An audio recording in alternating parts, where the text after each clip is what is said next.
Bienvenue dans le ministère de la préparation de l'épouse qui marche sur deux jambes, la repentance, la sanctification. Aujourd'hui, c'est un message qui est une bonne nouvelle, qui est une très bonne nouvelle même, une nouvelle motivante et une nouvelle glorieuse pour qui s'en empare. Alléluia.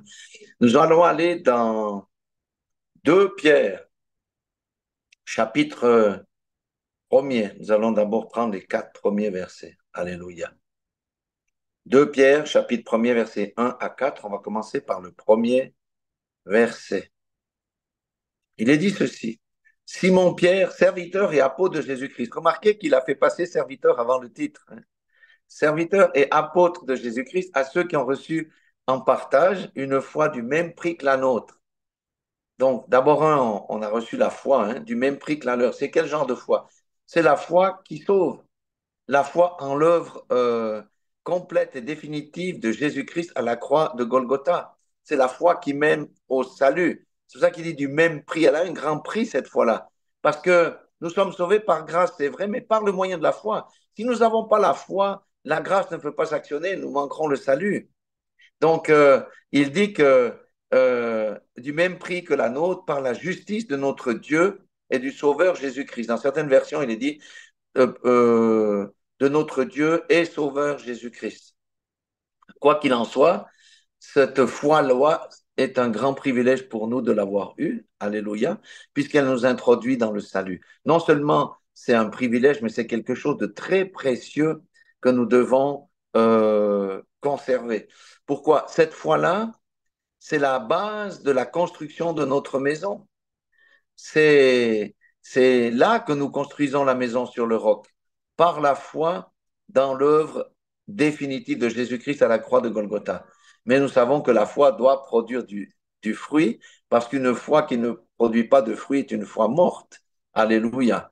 Mais nous avons foi en Jésus-Christ, parce que Jésus-Christ, c'est Emmanuel, Dieu avec nous, celui qui est descendu pour nous sauver, nous racheter, nous introduire dans la vie nouvelle. Alléluia. Et le rocher qui rend solide notre foi, c'est ce qui nous permet à notre maison de rester debout lors des temps de l'orage. On voit aujourd'hui qu'il y a des orages, il y a des inondations, il y a des maisons qui ne résistent pas. Donc, c'est la foi qui nous permettra de traverser les tribulations aussi et même les persécutions. Alléluia.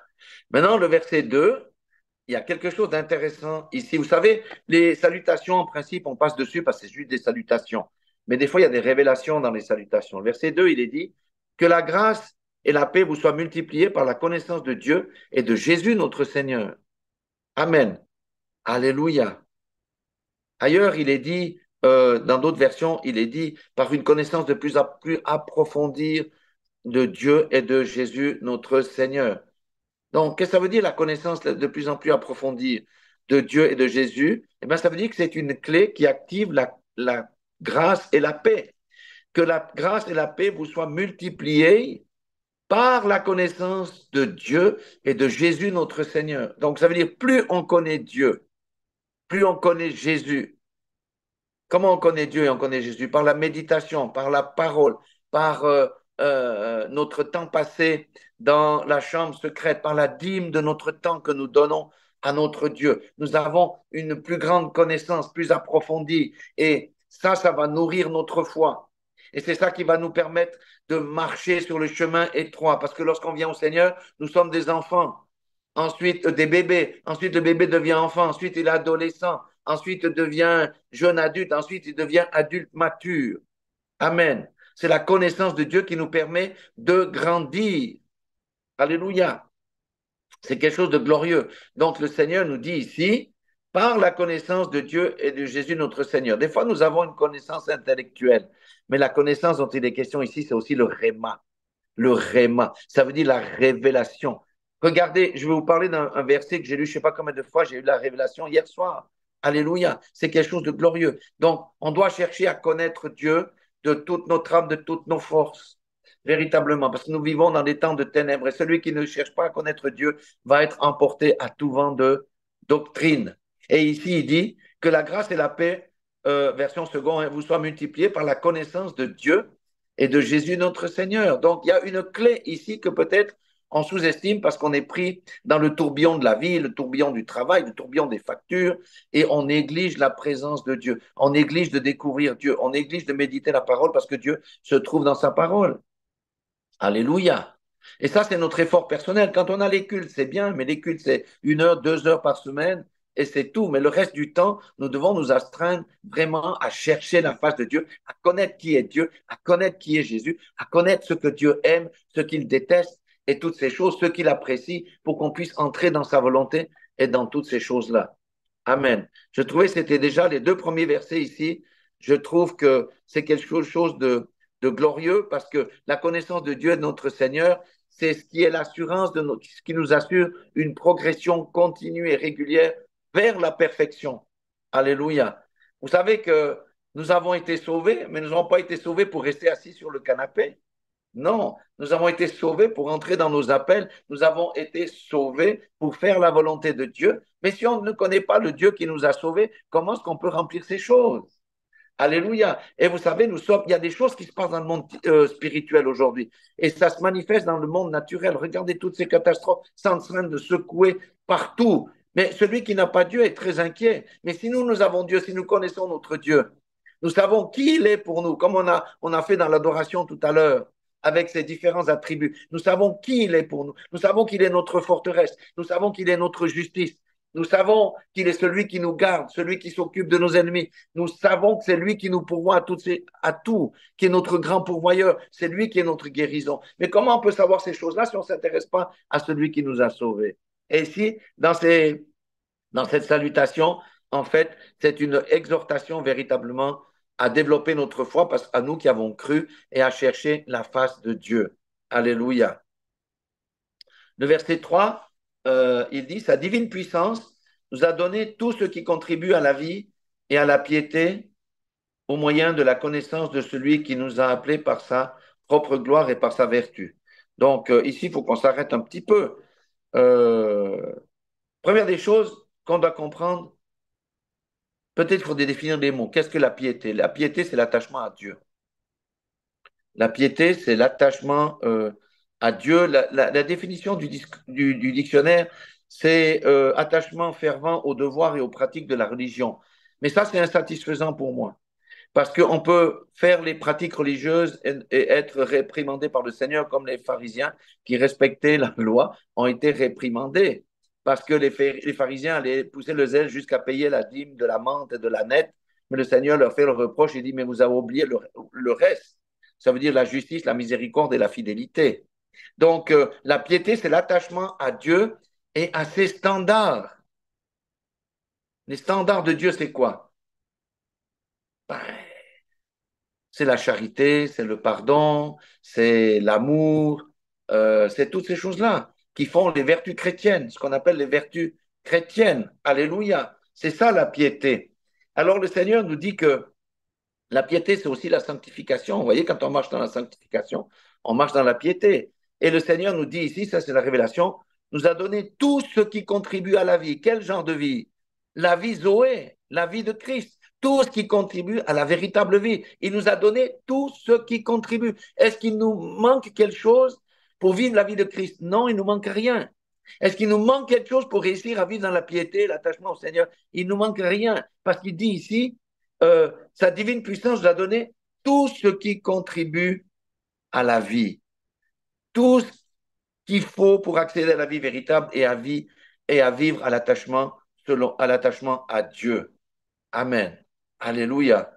Et je trouve que c'est vraiment glorieux. Ce n'est pas par notre chair, ce n'est pas par nos efforts, ce n'est pas par notre connaissance, mais il nous a tout donné pour nous permettre de vivre la vraie vie et de vivre la piété. Ça veut dire en étant, j'aime bien attaché à Dieu. Attaché à Dieu. Nous sommes attachés à Dieu. Nous sommes un avec Dieu. Il nous a tout donné pour que nous soyons attachés fermement. Regardez les bandes velcro, vous savez, c'est un Suisse qui a trouvé ça. Il se baladait avec son chien dans la campagne et il y a une plante qui a des boules avec plein comment on dit ça, de petites pointes. Et lorsque le chien passe, ça se prend dans le poil du chien et ça se détache de la plante. Et la boule fait un avec le chien maintenant. Et c'est ça, nous devons être attachés, attachés à Dieu, attachés à Dieu. Et il nous a donné les moyens d'être attachés à Dieu, de vivre dans la piété au milieu d'une génération euh, perverse. Donc, c'est vrai que si nous laissons agir Christ qui vit en nous, nous accomplirons des exploits. Alléluia. C'est ça qui est vraiment merveilleux. Il nous a tout donné. On n'a rien à besoin de prier pour avoir en plus. Il nous a tout donné. C'est par la foi qu'on doit s'emparer de ces choses-là. Alléluia. Maintenant, le verset 4, il est assez long, mais c'est un verset qui est extrêmement puissant. Il faut qu'on comprenne ça, il faut qu'on mange ça. Il nous dit, euh, celle-ci nous assure de sa part les plus grandes et les plus précieuses promesses, afin que par elles, vous deveniez participants de la nature divine. On oublie, on oublie, on oublie ces choses-là. Il nous a tout donné, pourquoi? Pour que nous puissions devenir participants de sa nature divine. Ce sont ses promesses, les grandes promesses, les promesses glorieuses, des promesses incroyables. Alléluia. Ce sont les promesses de Dieu. Alléluia. Dans la version parole vivante, il est dit, par cette gloire et cette puissance divine, nous avons reçu des promesses d'une suprême importance et d'un prix inestimable. Grâce à elles, vous pouvez échapper à l'empire des passions qui mènent ce monde à la ruine et devenir participant de la nature divine. Alléluia. Moi, je veux vraiment entrer dans ce domaine de la nature divine. Si Dieu est amour, je suis amour. Si Dieu pardonne, je pardonne. Si Dieu est miséricordieux, je suis miséricordieux. Si Dieu est patient, je suis patient. Je manifeste sa nature divine. Alléluia. Si Dieu est puissant, je suis aussi puissant parce qu'il m'a donné les moyens d'être puissant. Alors, je ne sais pas si vous comprenez. Pour moi, ce qui m'a fait tilt, c'est je peux être participant de la nature divine. Alléluia. Et c'est vrai, si je suis un avec Dieu, je suis participant de sa nature divine. Et je ne suis plus redevable à la chair. Et si nous découvrons, si nous prenons cette vérité pour nous, alors de grandes choses vont se passer dans notre vie. Alléluia. Dieu nous a fait des tas de promesses. Hein? Il a dit ici, dans ce second, il dit les plus grandes et les plus précieuses promesses, afin que par elles, vous deveniez participants de la nature divine. Je ne peux pas devenir participant de la nature divine en restant assis sur mon canapé, en regardant la télévision. Je puis devenir participant de sa nature divine en cherchant à connaître qui est Dieu, comment il fonctionne, qu'est-ce qu'il me donne, comment il m'équipe. Alléluia. Et on vit la nature divine. Ce n'est pas un concept intellectuel. On doit vivre la nature divine.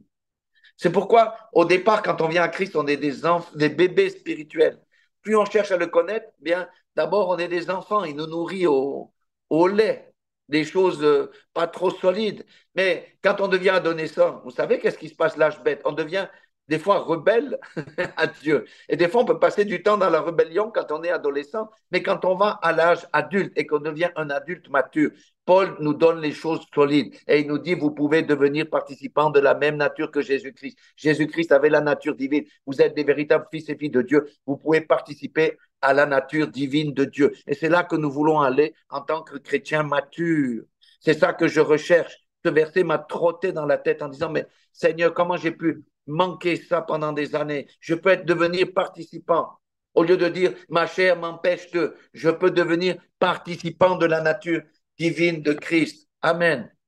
Et il nous donne aussi, déjà ici, dans ce verset, il nous donne déjà une première indication de comment devenir participant de la nature divine. Il dit ici, la dernière partie du verset 4, il dit, en fuyant la corruption qui existe dans le monde par la convoitise. Alléluia. Par la convoitise. En fuyant le monde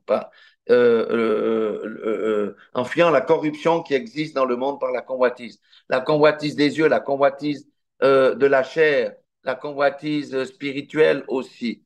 Tout ça, ça provoque la corruption. Et le Seigneur dit, vous pouvez devenir participant de ma nature divine si vous cessez d'être participant de la nature mondaine et charnelle qui corrompt le monde entier. Alléluia. Dieu dit qu'il est Yahweh Mekadishkem, celui qui sanctifie, celui qui nous met à part. Il nous a mis à part. C'est un fait. Maintenant, nous devons traduire ça dans des faits concrets. Je me mets à part pour le service du Seigneur. Je quitte ce monde pourri parce qu'il n'y a rien de bon là-dedans. Je cesse de me nourrir des choses du monde, ce que mes yeux voient, ce que mes yeux entendent. Alléluia. Nous pouvons devenir, je vous dis frères et sœurs, c'est quelque chose de glorieux. Nous pouvons devenir participants de la nature divine. Le Seigneur Jésus n'attend qu'une chose, c'est qu'il manifeste sa gloire au travers de notre marche, qu'il manifeste sa divinité parce qu'il est esprit au travers de notre bouche, au travers de nos yeux, au travers de nos mains, au travers de nos oreilles. Alléluia. Ce sont vraiment des promesses merveilleuses qui nous permettent euh, d'échapper, de fuir les passions de notre jeunesse, les convoitises qui mènent ce monde à la perdition et à la ruine. Non, c'est incroyable. Moi, je veux ça. La Bible dit que ce sont qui? Les mous qui s'emparent du royaume de Dieu. Ce sont les violents qui s'emparent du royaume des cieux. Alléluia. Soyons violents en esprit. Saisissons ces promesses, saisissons ces choses. Mettons notre foi en route. Oui, je peux devenir participant de la nature divine. Le divin, Dieu peut s'exprimer au travers de moi. Je n'ai plus à courber sous la chair. Si je marche par l'esprit, je n'ai pas à me plier aux lois du monde. Moi, je préfère me plier aux lois divines. Alléluia. Ce sont des choses, moi, je trouve glorieuses. J'ai souligné ça. Il dit, afin que par elles, c'est ses promesses, hein, il dit, vous deveniez participants de la nature divine en fuyant la corruption qui existe dans le monde par la convoitise. La convoitise, c'est la chair. Nous devons fusiller notre chair. Notre chair doit rester crucifiée. Alléluia. C'est glorieux. C'est glorieux. Et là, il nous dit, fuyez le monde. Qu'est-ce qu'on a encore à chercher de bien dans ce monde? Regardez, tout va à la catastrophe. La moralité, il n'y a plus de moralité. Les vertus chrétiennes sont saccagées. Le monde aujourd'hui, c'est l'expression du malin, de toute la méchanceté du malin, de toute la perversion du malin. Le Seigneur nous dit, mais fuyez loin de là. Venez, venez dans ma forteresse. Venez vous cacher en moi. Vous êtes en Christ, vous êtes en moi. Je vous donne la force de vaincre le monde. Je vous donne la force de vaincre la convoitise. Je vous donne la force de vaincre le péché. Fuyez ces choses-là qui s'attachent à vous et qui vous enveloppent si facilement. Fuyez. On a une décision à prendre de fuir. Mais il nous a donné les promesses que si on veut, il nous aide à sortir de là pour entrer dans le divin. Amen. Il ne nous a pas destinés à être loisifs, ni stériles, ni inutiles. Il nous appelle à être des flambeaux qui brillent au milieu d'une génération perverse. Il nous appelle à être la lumière du monde. Il nous appelle à être le sel de la terre. Et ça, c'est la nature divine qui doit s'exprimer au travers de chacun, de chacune d'entre nous. Et c'est ça que je désire de tout mon cœur, que les restes encore du monde, là, les restes de la chair qui me pollue, sèchent et meurent dans le nom puissant de Jésus-Christ pour que je puisse entrer dans les choses divines, dans la nature divine, pour qu'il y ait des gens qui se convertissent avec puissance au travers de ma bouche, parce que c'est Christ qui parle en moi, qu'il y ait des gens guéris au travers de mes mains. Et ça, c'est pour nous, c'est la nature divine. Alléluia. Fuyons la convoitise et toutes ces choses. Alléluia. Paul, ici, va nous aider parce qu'il va nous donner qu'est-ce qu'on doit faire. Il va nous expliquer comment on construit notre maison solidement sur le roc, comment nous entrons dans cette notion de nature divine. Et au verset 5, il dit, à cause de cela même, faites tous vos efforts pour joindre à votre foi, la vertu. Alléluia. La vertu, qu'est-ce que la vertu? La vertu, c'est la force morale euh, qui nous fait produire une vie active et vertueuse, les vertus chrétiennes. C'est ça qu'on doit rechercher. C'est les vertus chrétiennes, ce que Jésus nous enseigne. Pardonner, c'est une vertu chrétienne. La charité, l'amour qu'on manifeste envers les frères en premier lieu est une vertu chrétienne. Il parlera plus loin de l'affection entre les frères et entre les sœurs. Il faut que cette force morale s'accompagne de connaissance. C'est la connaissance spirituelle des choses. Hein, pour joindre à votre foi la foi en l'œuvre complète de Jésus-Christ à la croix de Golgotha, c'est la semelle, la fondation de notre maison. Et Dieu a dit, et mon juste vivra par la foi. Mais celui qui se retire, ça veut dire qu'il délaisse la foi. Je ne prends point plaisir en lui. Alléluia. On construit sur la foi solide. Ce n'est pas par nos œuvres que nous sommes sauvés, c'est par grâce au moyen de la foi d'avoir cru au sacrifice de Jésus-Christ qui m'a libéré, qui m'a sauvé, qui m'a transporté du royaume des ténèbres dans le royaume de la lumière. Mais la foi doit produire des œuvres. Alléluia. Ce sont les œuvres que Dieu a préparées d'avance pour nous, que nous les fassions. On ne peut pas dire maintenant, je suis sauvé. Regardez, Dieu ne nous a pas sauvés juste pour qu'on reste assis sur le canapé. Il nous a sauvés, c'est bien, mais il ne nous a pas sauvés pour qu'on reste inactif. Il nous a sauvés pour que nous devenions actifs et que nous portions beaucoup de fruits. Alléluia. Et il nous a sauvés pour que nous puissions devenir participants de sa nature divine. Pour moi, c'est waouh, c'est quelque chose d'extraordinaire. Et c'est là qu'on doit entrer dans les temps de profondes ténèbres dans lesquels nous sommes. Alléluia. Alléluia. Une vie vertueuse, donc, comme je dis, c'est conforme aux vertus chrétiennes, le pardon, la charité, la patience, la persévérance dans l'épreuve, l'endurance, l'honnêteté, la vérité, la gentillesse, le respect, la révérence pour Dieu. C'est ça, une vie vertueuse.